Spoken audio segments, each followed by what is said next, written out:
Le loup qui découvrait le pays des contes.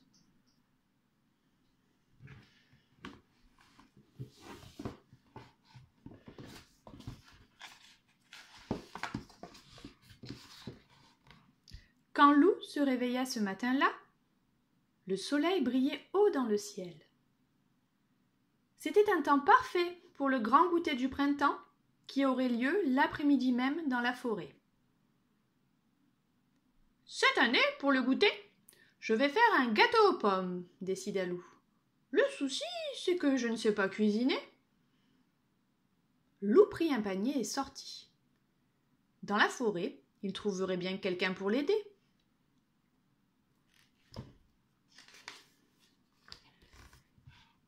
Loup marcha longtemps sans rencontrer personne. Enfin, au détour d'un sentier, il tomba nez à nez avec 3 petits cochons qui construisaient leur maison. « Au secours, le loup !» hurlèrent les cochonnets. « Il va nous dévorer !»« Dévorer de mignons petits cochons ? Mais pas du tout !» s'exclama Loup horrifié. « Alors tu vas souffler, et nos maisons vont s'envoler !»« N'importe quoi. Moi, ce que je voudrais, c'est cuisiner un gâteau aux pommes, mais je ne sais pas comment faire. » Étonnés, les 3 petits cochons se regardèrent. « Et si on lui donnait la recette de Tati Rosette ? Son gâteau aux pommes est le meilleur de la planète. »« D'accord, » fit le plus sage des petits cochons, « mais à une condition, qu'il nous aide à finir nos maisons. » Loup se mit gaiement au travail. Quand il reprit la route, il était courbattu, mais il avait la recette de Tati Rosette. Il ne lui restait plus qu'à rassembler les ingrédients. De la farine, du beurre, des œufs, du sucre et des pommes, bien entendu.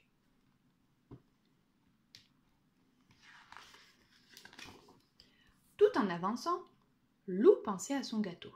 Moelleux, fondant, sucré, délicieux. Il en avait l'eau à la bouche. « D'abord, il me faut de la farine, » fit Loup. « Et si je demandais ici ?»« Toc, toc, toc !»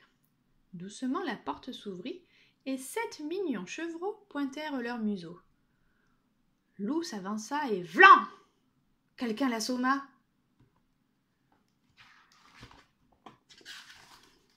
Quand il rouvrit les yeux, Loup était ligoté et il avait très mal à la tête.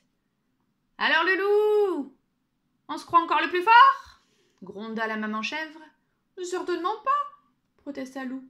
« Je voudrais de la farine, c'est tout. »« De la farine pour montrer patte blanche et dévorer mes chevaux. »« Non, » bredouilla Loup, « de la farine pour faire un gâteau. » Par chance, la chèvre adorait cuisiner. En échange de la recette de Tati Rosette, elle donna à Loup de la farine et hop, le jeta dehors. Loup reprit son chemin en grommelant. Il ne pensait pas que faire un gâteau serait aussi compliqué. Il bougonnait encore lorsqu'il entendit quelqu'un chanter. C'était une petite fille, toute de rouge vêtue, qui cueillait des fleurs.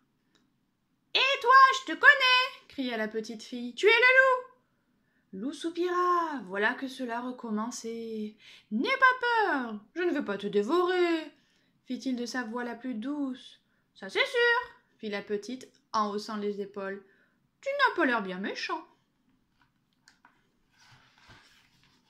Soulagé, Loup s'assit dans l'herbe près du petit chaperon rouge. Et tandis qu'il partageait un morceau de galette, il lui parla de la recette de Tati Rosette. « Si tu joues avec moi, je te donnerai mon petit pot de beurre pour ton gâteau, » lui proposa la fillette. Pendant des heures, Loup joua à chat perché, à cache-cache, au loup glacé. À la fin, il en avait vraiment assez, mais il avait le petit pot de beurre dans son panier.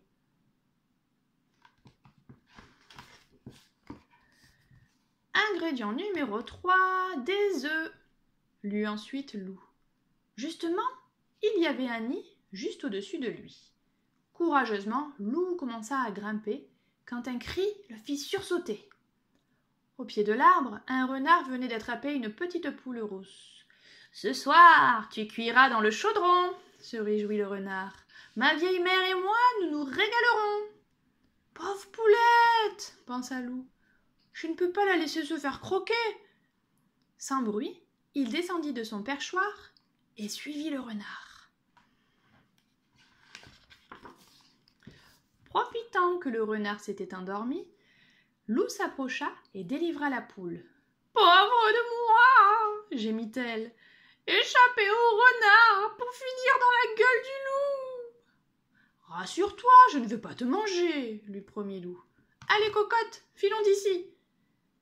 Pour remercier Loup, la petite poule rousse proposa de lui tricoter une culotte qui ferait de lui le plus coquet des loups de la forêt.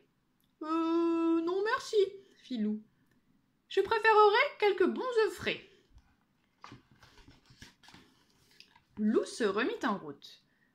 Apparut alors devant ses yeux ébahis une jolie maisonnette, toute de pain d'épices, de sucre et de biscuits. « Voilà qui tombe bien !» se réjouit Loup en détachant un morceau de gouttière. « J'ai besoin de sucre pour ma recette. » Aussitôt, la porte s'ouvrit et une affreuse sorcière surgit. « Cric-crac-croc ! Qui grignote mon logis ?» grogna-t-elle. « Un loup ! Pouah ! Je vais le transformer en poulet. Ce sera meilleur à manger. »« Certainement pas !» cria Loup terrorisé, et il se carapata. Loup courut la sorcière à ses trousses. À bout de souffle, il arriva devant une chaumière et s'y engouffra. « Bonjour, mon ami !» le salua Blanche-Neige. « Qui te poursuit ?»« Une sorcière !» paniqua Loup. « Elle veut me transformer en poulet !»« N'aie crainte, elle ne te trouvera pas ici. Repose-toi près de la cheminée, tu sembles épuisé. » Reconnaissant, Loup s'assit et aussitôt il s'assoupit. Au réveil, Loup raconta à Blanche-Neige toute son histoire. Le goûter, la recette de Tati Rosette et toutes ces choses bizarres qui lui étaient arrivées.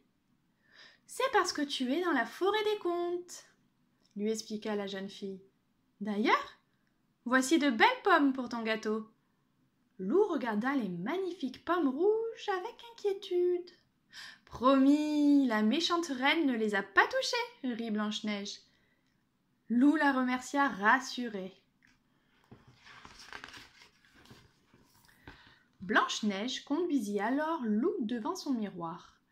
« Miroir, mon beau miroir, dis-moi, qui est le plus chou des loups ?»« C'est Loup, le plus chou, » fit le miroir amusé. « Et si on le gardait avec nous ?»« Non, cher miroir, » répondit Blanche-Neige, « renvoie-le vite dans sa forêt. Mais avant... » Et Blanche-Neige déposa un doux baiser sur le museau de Loup, qui se sentit rougir, partir, rougir, partir.